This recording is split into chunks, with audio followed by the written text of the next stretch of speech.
Morning guys, Joey here. So I do still have the Skygo Boss. I didn't end up selling it because I ended up keeping it as a backup pretty much because I do enjoy riding it. There's nothing wrong with the bike. Like I wasn't selling it because of any problems. All the mods I've done are great. The Nibby carb has not clogged up at all, even sitting like 3, 4, 5 days at a time, you know, the typhoons here in Philippines.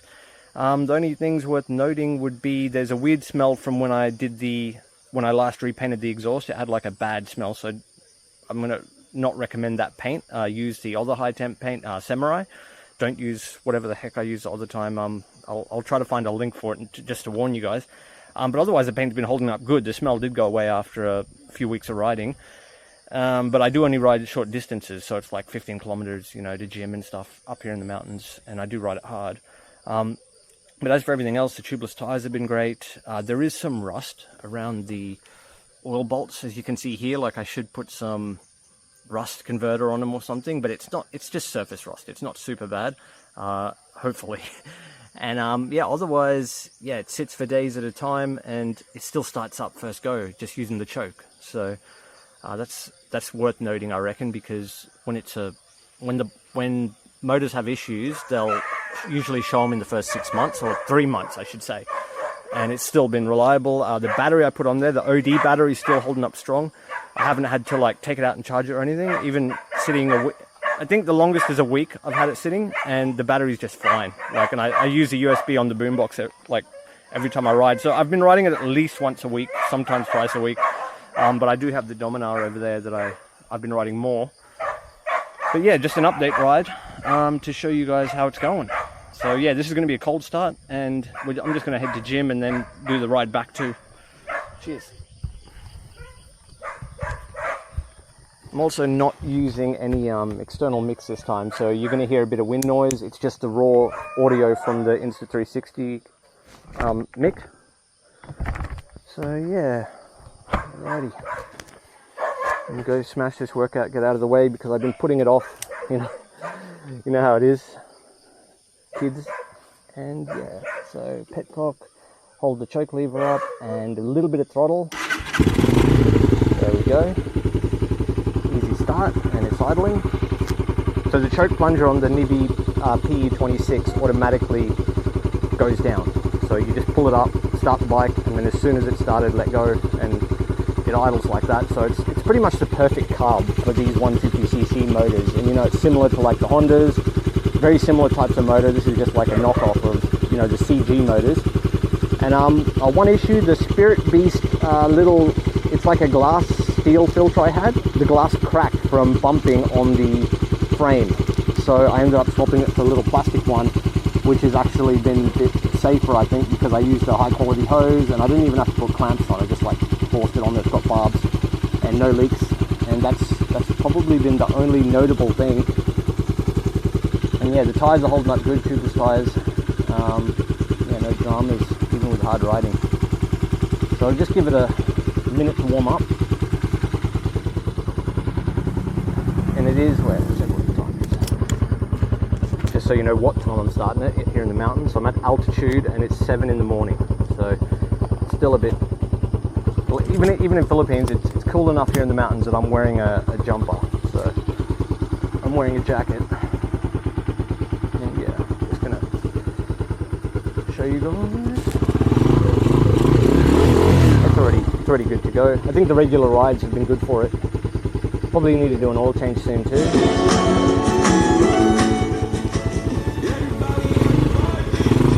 Alright, got the boombox going. This is a USB. This thing's great. Like, it turns on as soon as you turn the key, so even when the motor's not running. And I've just been using it to keep the boombox topped up. I just pretty much leave it like that, and you know, unhook it when I'm leaving the bike parked. But yeah, it's been great. What the boombox is, because the quality is really good. It's Mitsubishi. Yeah. Anyway.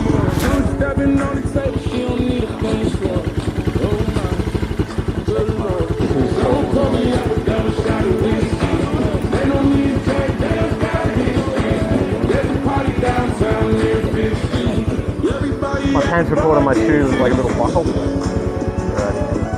And squeezing the clutch just to loosen the clutch plates. And yeah, no jerk.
bumpy roads,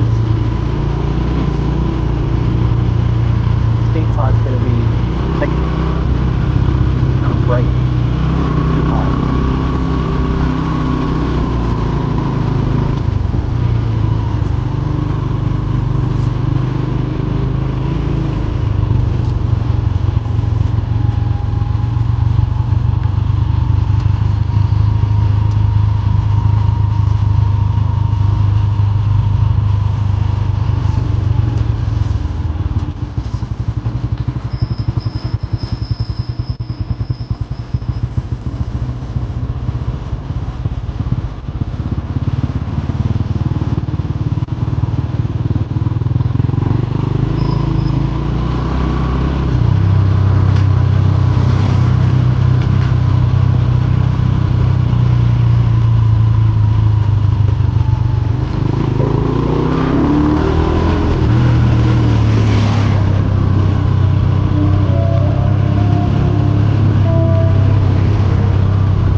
Up all over the road.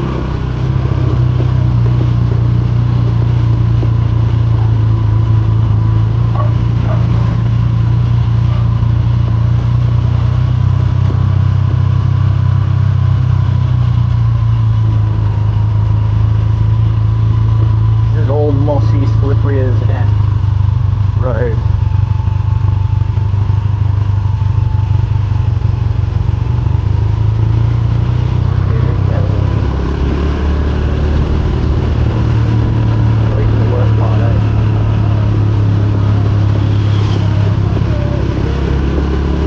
They're like kids riding up this time. They go up the steep part, like winding. Going up is much easier than going down because you don't have to limit the speed going up as much. You kind of just go hard. Or go slow and steady, whatever. But the back wheel slipping is a lot easier to catch going up, I reckon. Because you just accelerate. I just accelerate a bit more, that's what I'm talking. While going down, you kind of can't accelerate out of the slide. You've got to just tap the brake and let your foot off if it slides. And so it's a bit more twitchy if you brake too hard. But in dry weather, no problem. Just when the road's slightly wet, you've got to be careful because there's no ABS on this thing. Although that's what I'm used to, but yeah. Puppy, oop. Jeez. The sun was in my eyes too. But I've got the motorcycle helmet glasses on. Helmet and shades.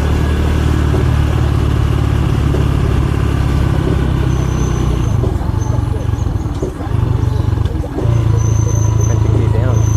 Using the domino shifting. Yeah, we get to watch this. This is like a family.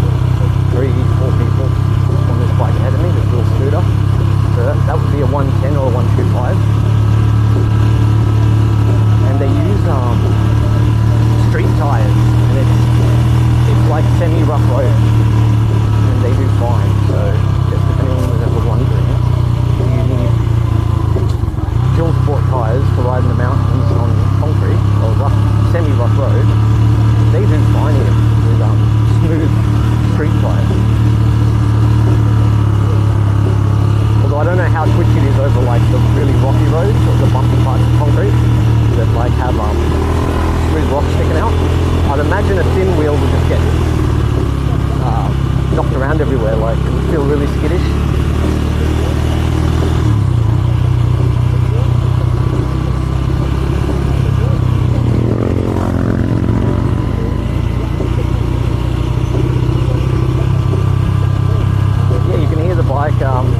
I do get the odd pop coming up, but going down it's pretty smooth. Like it's kind of just engine braking all the way. I don't really have to accelerate at all. I can just change gears to go a bit faster.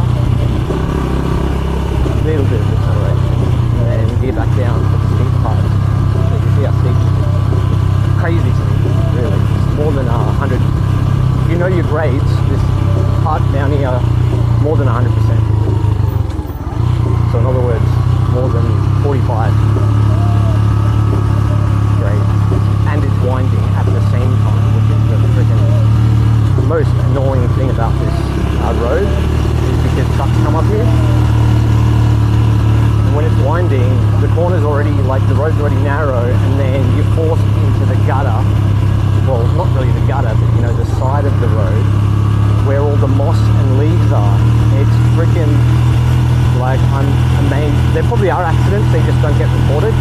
Like the amount of times I've seen trucks and four-wheel vehicles coming up in the morning, school time, I don't know how there couldn't be like a slip up. But yeah, you can see here, there's already moss on the left and right side of the road. That's not a big deal, you know, you can just avoid it.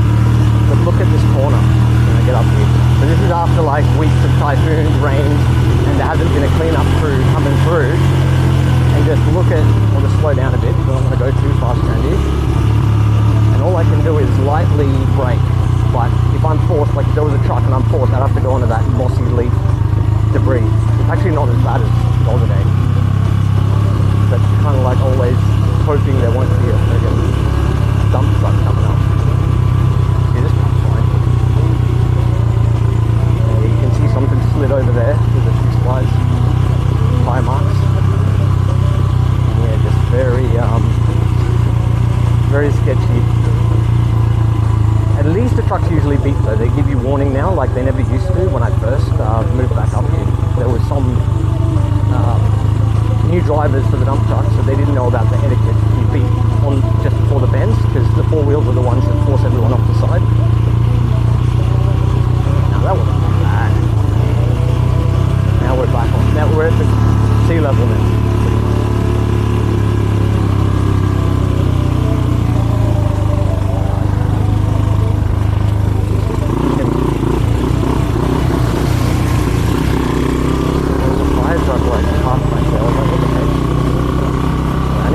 Clean out the, maybe it's the airbox or something, because you know it's been sitting, there could be a spider web in there.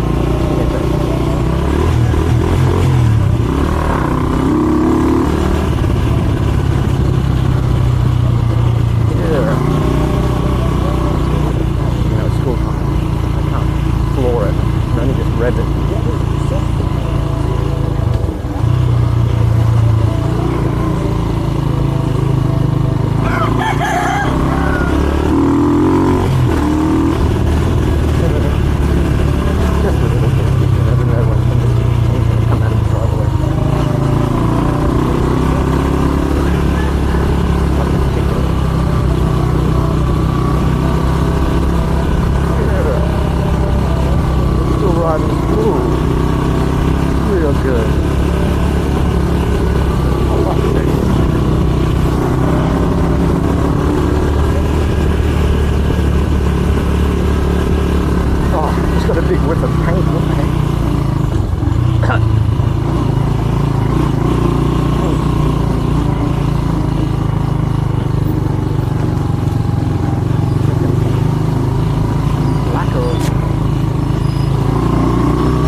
So yeah, there's the idle after that hill climb. Pretty good, eh? So without the oil cooler, it would cut out like straight away after a hard ride like that, but still it's not good to idle it too long. So cheers. Let's see if I can get down this slippery as F driveway.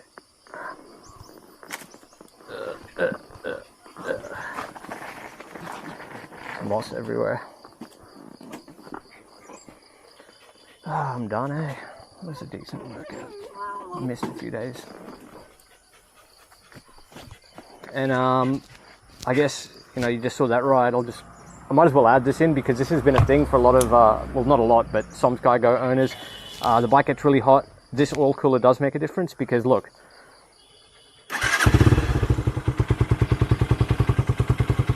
So normally if it's, you know, overheating or just, it's just been an issue with a lot of people, like you do a hard ride and it'll just cut out immediately unless you keep revving it. And so as you can see with the PE26 and the oil cooler, it's pretty stable. So I still wouldn't recommend like leaving it idle on the street after a hard ride, but you can turn it on and off and not worry. But the other issue might be the battery. So if you're running the stock battery, that could have also been part of it, because it's like you're just adding all these extra variables. The OD brand gel battery for around 1K is just like a good replacement, like reliable.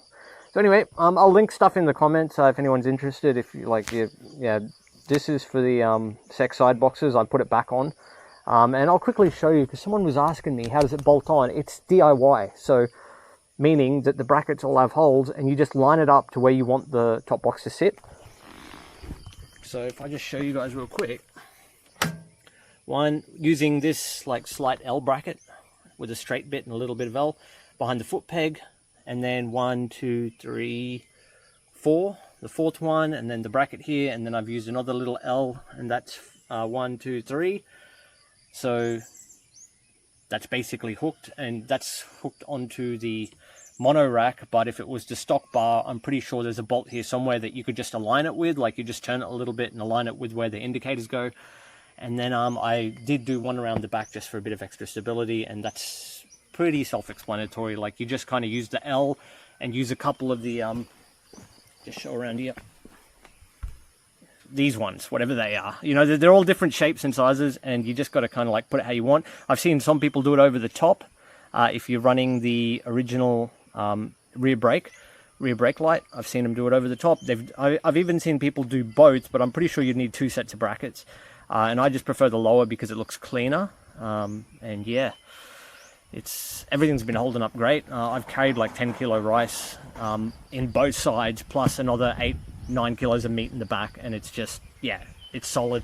As long as you tighten everything up and maybe check it every now and again. I haven't checked mine in a while, but yeah. So you saw that, and hope that helps you guys out.